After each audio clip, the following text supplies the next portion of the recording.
Nah, ini untuk pemeriksaan keterampilan klinis ya, sebenarnya pemeriksaan klinis itu untuk THT itu merupakan satu rangkaian pemeriksaan fisik. Jadi karena kita bukan kompetensinya sebagai dokter yang sifatnya memang semua dokter THT, dokter yang mengobati telinga pasti juga memahami dan ahli di bidang hidung ya, hidung dan tenggorokan, dia pasti satu paket itu, telinga, hidung dan tenggorokan. Namun pada pertemuan ini kita hanya perlu mengetahui tentang pemeriksaan telinga. Pemeriksaan telinga ya, ini sudah saya letakkan di ini nih, di mana namanya tuh? Di e-learning ya, cuman mahasiswa terlambat membuka gitu. Belum melihat ini. Nah, ini pemeriksaan telinga ya. Persiapan pemeriksaan telinga ya. Ini ada lampu kepala, garpu tala. Ini untuk yang menggunakan apa tadi namanya? Otoskop ya. Iya, Bu. Ini ada lampu kepala, garpu tala, spekulum telinga, cara pemeriksaan inspeksi telinga untuk orang dewasa dan anak-anak tadi udah tahu ya perbedaannya ya, supaya bisa melihat sampai ke bagian dalam telinga pasien. Nah, ini alat-alat standarnya ya, ini kalau memang untuk dokter sendiri yang melakukan pemeriksaan, kalau kita mungkin lebih spesifik kepada ini pada pasien anak ya, pada pemeriksaan Weber dan Rin ya. Ini kalau anamnesis yang kita lakukan kepada pasien itu yang pertama, kalau pasien itu datang dengan masalah gangguan pada telinga, itu biasanya keluhan utamanya itu paling sering itu apa? Nyeri. Nyeri ya. Nah, nyeri pada telinga itu disebut dengan otalgia. Otalgia ya, otalgia. Kalau nyeri pada saat menelan itu disebut dengan disfagia. Kalau nyeri pada telinga otalgia ya. Jadi kalau ada yang bilang otalgia itu udah paham bahwa itu nyeri pada bagian telinga. Kemudian kita kaji sejak kapan nyeri itu dirasakan ya. Didahului apa oleh trauma, misalnya kemarin masukkan air terus dibersihin, terus ketusuk sama cotton bud. Atau ya kemasukan benda asing yang lain. Atau karena dia batuk pilek yang sifatnya kronik, kemudian apakah ada orang yang berusaha untuk mengeluarkan ingusnya ya, flu gitu ya, dengan kekuatan yang cukup lah ya, sampai bunyi keras terus mandek ke telinga. Nah, ini juga bisa ditanyakan apakah pernah seperti itu. Kemudian apa gejala-gejala lain ya yang dirasakan oleh pasien. Nah, kira-kira kalau pasiennya mengeluh nyeri telinga ya, apa yang kita pikirkan? Kemungkinan dia bisa otitis eksterna ya, bisa infeksi pada bagian telinga luar saja. Atau pada bagian dalam, otitis media akut, ataupun mastoiditis. Nah, ini gangguan pendengaran, kita kaji juga lagi, sejak kapan dia kehilangan pendengaran atau gangguan pendengaran. Apakah ada pendahulu kejadian sebelumnya, yang seperti tadi ada trauma, kemudian mungkin baru turun dari pesawat, mungkin dia berenang ya, ada banyak hal yang bisa kita kaji. Nah, penyebab gangguan pendengaran itu bisa kongenital ya, memang kelainan bawaan, atau mungkin kelainan anatomi.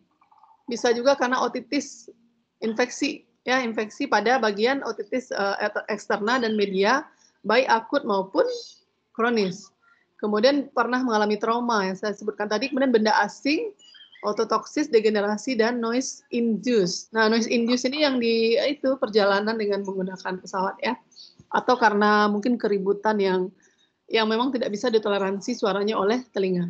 Kemudian ada juga karena keganasan. Kemudian telinga berdengung, namanya tinnitus, berdengung atau berdenging ya. Itu kita tanyakan sejak kapan, didalai oleh apa, apakah penderitanya mengalami penyakit lain seperti DM, hipertensi, hiperkolesterolemi, ya, hiperkolesterol. Kemudian diagnosanya mungkin bisa jadi serumen, ya, misalnya dia menumpuk ininya sekresi atau feses telinganya. Kemudian otitis eksterna, otitis media, jadi bisa karena infeksi ataupun bisa karena penumpukan serumen. Kemudian keluar cairan. Tahu keluar cairan dari telinga, otore? Ya, otore. Ada yang pernah mengalami? Tidak, Bu. Waktu kecil nggak ingat ya?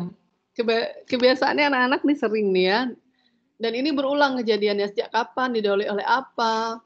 Apakah keluar cairan disertai dengan darah, disertai oleh gejala lain nggak? Ada demam, telinga sakit, pusing. Kemudian diagnosa bandingnya adalah bisa terjadi perforasi, granulasi, polip, liang telinga, infeksi padat, otitis media. Nah, selanjutnya kita lakukan pemeriksaan telinga ya, inspeksi liang telinga seperti yang disampaikan pada video sebelumnya. Ya, dan membran timpani pergunakan spekulum telinga atau otoskop. Nah, untuk visualisasi yang terbaik pilih spekulum telinga ukuran terbesar yang masih pas dengan diameter liang telinga pasien supaya kita bisa melihat lebih jangkauan penglihatan kita lebih luas ya. Nah, ini ukuran spekulumnya kalau pada dewasa itu 7 mm. Kalau 5 mm itu pada anak, 4 mm untuk bayi ya, itu sekitar 3 mm. Lakukan pemeriksaan terhadap kedua telinga, bila telinga yang sakit hanya unilateral, lakukan pemeriksaan terhadap telinga yang sehat terlebih dahulu. Jadi, kalau dia mengeluh nyeri di telinga kiri, jangan langsung kita boro-boro ke telinga kiri. Kita harus tuntaskan dulu pemeriksaan di telinga yang sehat atau telinga sebelah kanan. Nah, ini cara pegang otoskopnya tadi udah bisa dilihat juga di video yang kita pelajari tadi.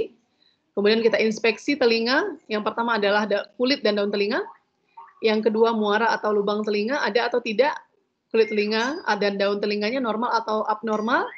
Keberadaan telinganya gimana, terbentuk atau tidak terbentuk, besar atau kecil, sedang, besar, normal atau abnormal. Ada nggak kelainan seperti hematoma, pembengkakan pada daun telinga. Kemudian liang telinga, kita mengenal pars osea, isthmus, dan pars cartilaginea dari liang telinga. Apakah ada tanda radang? Apakah ada keluar cairan atau tidak? Ada kelainan nggak di belakang atau di bagian depan telinga? Nih kayak gini ya, ini pemeriksaannya. Nah, ini pemeriksaan meatus auditorius externus. Meatus auditorius externus daun telinga. Ini pemeriksaan liang telinga luar dengan dan membran timpani menggunakan otoskop ya. Ini gendang telinga. Pemeriksaan selanjutnya di gendang telinga dinilai warnanya, besar kecilnya, ada tidak refleks cahaya. Ini biasanya dilakukan oleh dokter spesialis ya, atau residen-residen bedah, dokter-dokter biasanya melakukan pemeriksaan ini karena mereka perlu mendiagnosis penyakit pasien, memastikan apa sih penyakitnya gitu ya. Ini kalau dia membran timpani normal, ini dia yang A ya, ini gambar A. Kalau membran timpaninya mengalami eksostosis ini. Kalau otitis media akut bagian yang ini nih, ada nampak peradangan kan? Nih bagian putih di sini gendang telinga yang sehat seperti ini. Ini dia otitis media. Kemudian cairan serosa ini kelihatan nih ketika kita periksa dengan otoskop nih kelihatan ada cairan, sekresi cairan di sana. Ya. Perdarahan dalam telinga nih di poin H. Kelihatan nih ada warna merah gelap ya. Kemudian palpasi telinga, sekitar telinga belakang dan daunnya, apakah ada hematoma, kemudian ada pas kita palpasi ada nyeri atau gimana. Daun telinga ada rasa sakit atau tidak ya. Kemudian auskultasi menilai apakah ada bising di sekitar liang telinga. Kemudian kita lakukan tes pendengaran. Yang pertama adalah tes bisik atau whisper voice test. Tes bisik digunakan untuk screening adanya gangguan pendengaran dan membedakan tuli hantaran, ya.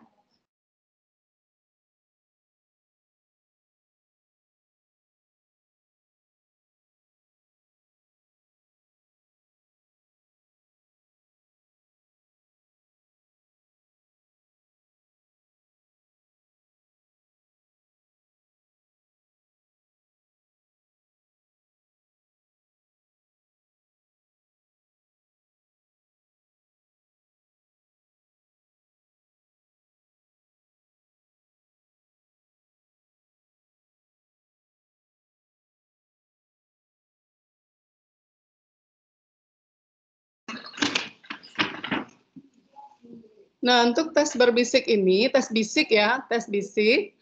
Tes bisik digunakan untuk screening adanya gangguan pendengaran dan membedakan tuli hantaran dan tuli sensori neural. Prosedurnya, pasien duduk di kursi pemeriksaan, pemeriksa berdiri kurang lebih dari 60 cm di belakang pasien, penderita membisikkan serangkaian angka ya, dan huruf misalnya 5K2, dan meminta pasien untuk mengulang urutan kata dan huruf yang dibisikkan. Tapi sebelum berbisik, sebaiknya pemeriksa mengeluarkan nafas ekspirasi maksimal secara berlahan supaya nafas pemeriksa tidak mengganggu suara bisikan.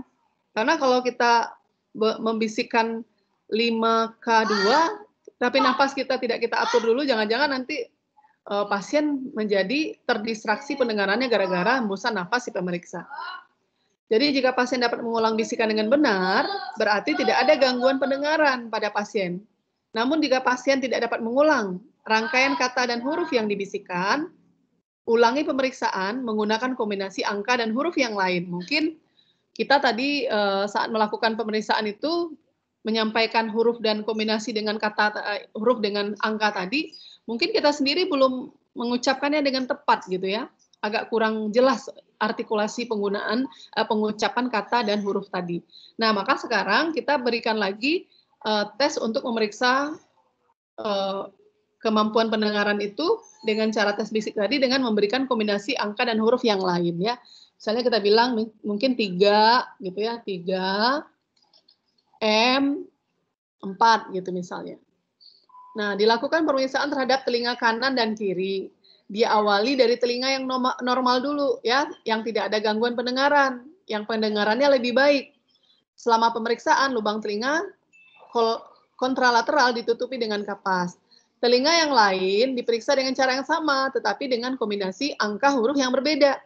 Jadi nanti telinga kiri kita ucapkan bisikannya 5K2, nanti cenderung pasiennya di telinga kanannya kita bisikan lagi 5K2, dia bisa menyebutkan kembali, kira-kira kemungkinan ada keraguan nggak kita dia bisa dengar apa enggak?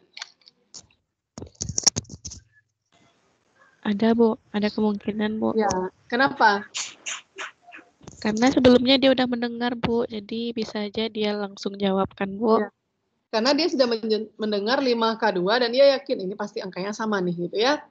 Kita coba dengan kombinasi huruf dan angka yang berbeda.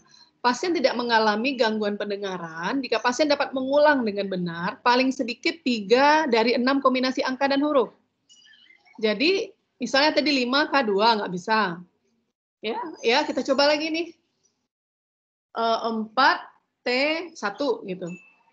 Nah, kalau nggak bisa kita coba lagi, tapi harusnya dia dapat mengulang dengan benar paling sedikit 3 dari 6 kombinasi angka yang dibisikkan ya. Nah, ini pendengaran secara kuantitatif bisa dinilai dan secara kualitatif. Nah, fungsi pendengaran secara kuantitatif ya, ini dikatakan normal ya, suara bisikan ini bisa didengar. Ini 6M ini apa nih maksudnya? Apakah 6 meter? Nggak mungkin kan? 6 kata, Bu. 6 apa? 6 kata. 6 kata atau 6 apa nih? Kalau 6 meter mungkin nggak ya? Enggak, Bu. Enggak ya? Jaraknya ya, Bu. Atau mungkin berapa banyak yang kita kasih itu, Bu, bisikan, Bu. Normalnya itu 6M, itu suara bisik, itu dikatakan normal. Kalau 5M dan batas normal. Tuli itu dikatakan 4M suara bisiknya. Apa ini? Apa ini? Apakah memang kombinasi tadi atau gimana? Nah, kan udah disebutkan di atas tadi ya. Ya.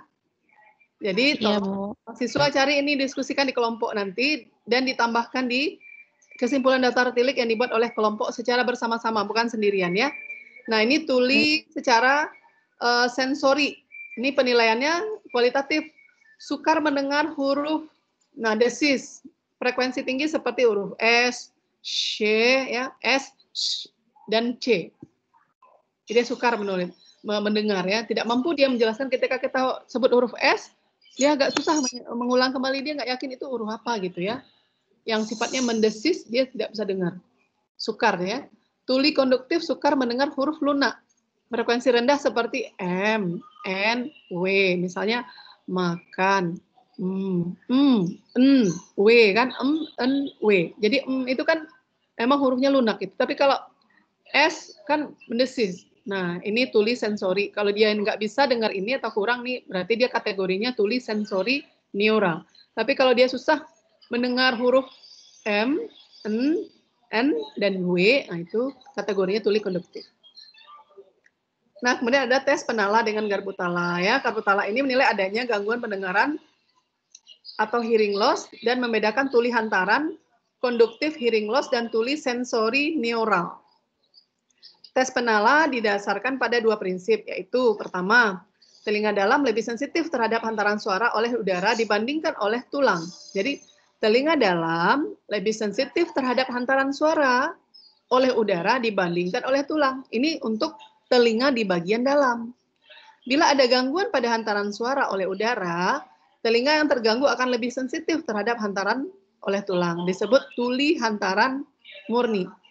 Yang biasa dipakai adalah Garbutala frekuensi 512 Hz. Nah, ini tes penala meliputi, dia ada dua. Tesnya pertama adalah tes RIN. Tes RIN berguna untuk membandingkan hantaran udara dan hantaran tulang, sehingga membantu menegakkan diagnosis tuli hantaran konduktif hearing. Ya, jadi kalau tuli hantaran itu disebut dengan conductive hearing. Untuk menilai hantaran udara, ujung lengan panjang Garbutala yang sudah digetarkan dipasangkan di prosesus mastoidea. Tadi yang di bagian belakang daun telinga ya, tadi udah kita lihat di video sebelumnya. Pasien ditanya apabila sudah tidak mendengar lagi. Jadi kita taruh diletakkan di mastoidois, prosesus mastoidea. Tapi kita getarkan dulu, nanti kita dengar. Masih dengar nggak getarannya?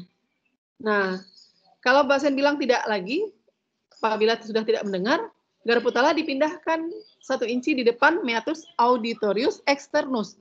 Meatus auditorius externus adalah daun telinga. Kita taruh di depannya. Tadi kan di bagian belakang. Nah, kemudian ini seperti ini ya. Nah, ini kita bandingkan ya, ditaruh di sini dulu di prosesus mastoidea. Kemudian nanti kita letakkan di depan meatus auditorius, depan gendang telinga ya. Nah, ini bagian B ya, prosesus mastoideus. Kita getarkan dulu, baru kita, bentar ya. Bentar. Halo Bu Sil.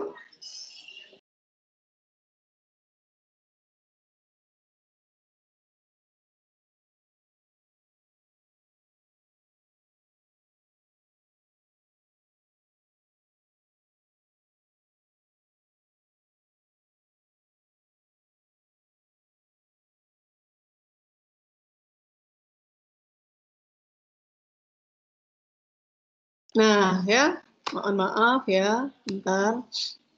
Kita back lagi.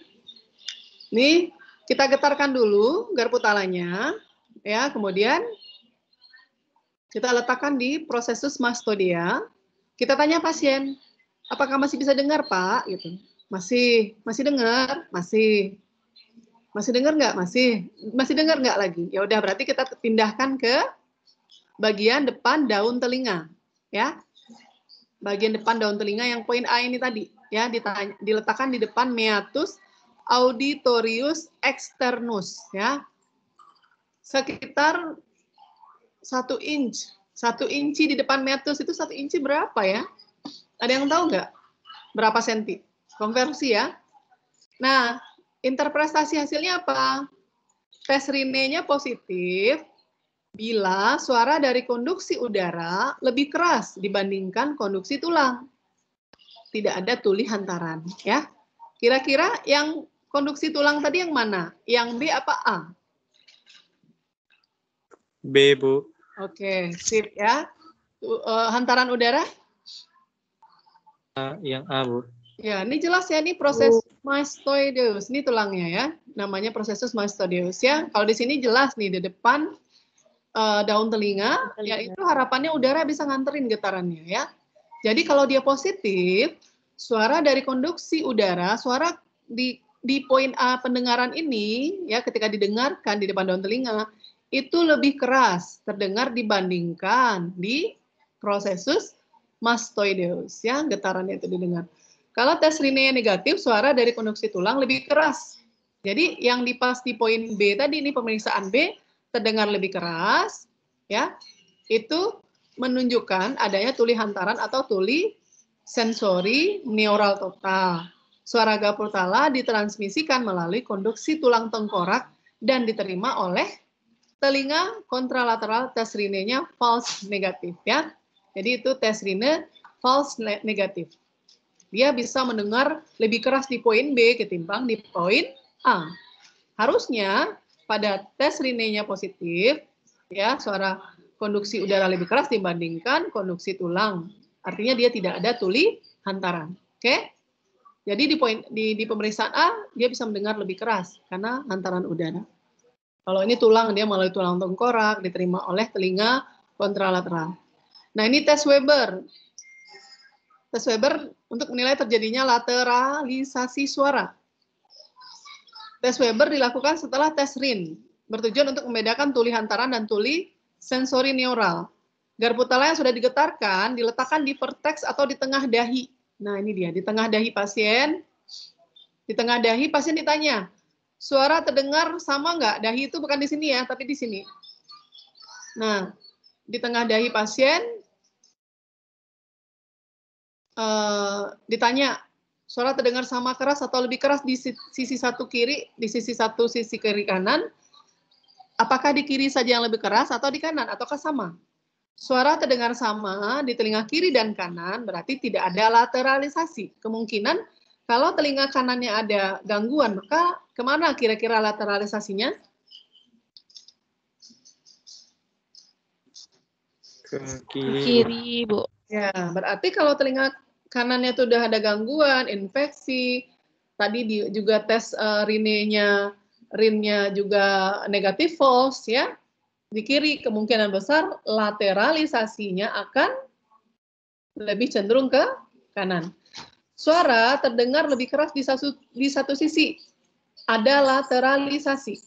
Tapi kalau sama aja kiri sama kanan, itu namanya tidak ada lateralisasi. Lateralisasi. Normal. Suara terdengar lebih keras di satu sisi, itu namanya ada lateralisasi. Jika lateralisasinya ke arah telinga yang terganggu, itu bisa dikategorikan sebagai tuli hantaran. Jika lateralisasinya ke arah telinga kontralateral, itu berarti telinga yang sehat. Ya. Kemudian tes swabah, Garputala digetarkan ya. Kemudian tangkai Garputala diletakkan pada prosesus mastoideus, penderita sampai tidak terdengar bunyi. Kemudian tangkai Garputala dipindahkan kepada prosesus mastoideus, telinga pemeriksa pendengaran normal. Jadi tes wabah ini membandingkan pendengaran pemeriksa dengan pendengaran pasien. Nah, syaratnya tentunya pendengaran pemeriksa harus normal, jangan pula nanti ternyata pemeriksanya mengalami gangguan pendengaran dibandingkan dengan gangguan pendengaran pasien yang sama-sama aja ya. Nanti dibilang pasiennya nggak normal, ternyata telinga pemeriksa yang tidak normal. Nah, tahap pertama adalah kita getarkan Garputala, kemudian kita taruh di prosesus mastoideus pasien di sini. Nah, kemudian ya, bila pemeriksa prosesus mastoideus penderita sampai tidak terdengar bunyi. Kemudian tangkai Garputala segera dipindahkan pada prosesus mastoideus telinga pemeriksa. Nah, harapannya seperti apa? Bila pemeriksa masih dapat mendengar, disebut swabah memendek. Artinya, pasien sudah tidak bisa mendengar lagi, tetapi pada pendengaran pemeriksa yang dikatakan normal tadi, dia pemeriksa statusnya pendengarannya normal ya, pemeriksa masih bisa dengar, masih ada kok getarannya gitu. Tapi bilang pasien di sini nggak dengar lagi, artinya swabahnya memendek. Ya, memendek swabahnya. Pasien tidak bisa mendengar. Sementara ketika kita pindahkan, Pak, masih ada getarannya gitu. Masih terdengar oleh pemeriksa. Bila pemeriksa tidak dapat mendengar, pemeriksaan diulang secara sebaliknya. Yaitu, Garputala diletakkan pada prosesus mastoideus pemeriksa terlebih dulu. Bila penderita masih dapat mendengar bunyi, disebut swabah memanjang. Ya, artinya ketika penderita mendengar, ya ini pemeriksa sudah tidak mendengar lagi nih misalnya, tapi penderita masih bisa mendengar, artinya swabahnya memanjang. Kalau yang ini swabahnya memendek. Di swabah memendek ini dia pemeriksa masih mendengar, tapi penderita tidak mendengar.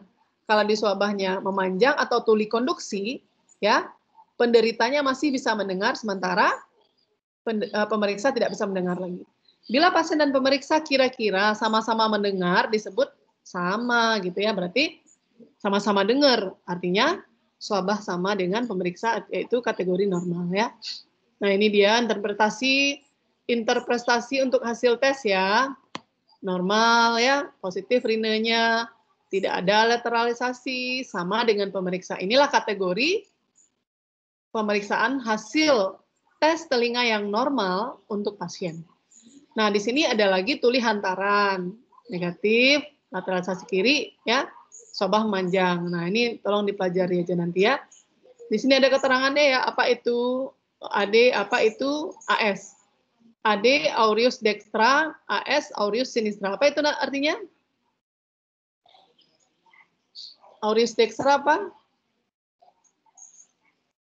Tuli hantaran telinga kanan ya, tuli hantaran telinga kiri ya. Ya, Bu. Sinistra kiri, dextra kanan, dextra kanan. Ini tuli hantaran telinga kiri, tuli sensori neural telinga kiri, tuli hantaran telinga kanan, tuli sensori neural telinga kanan. Nah, ini kategori-kategori yang bisa dikatakan tuli telinga kiri. Telinga kiri tuli hantaran. Apa kriterianya?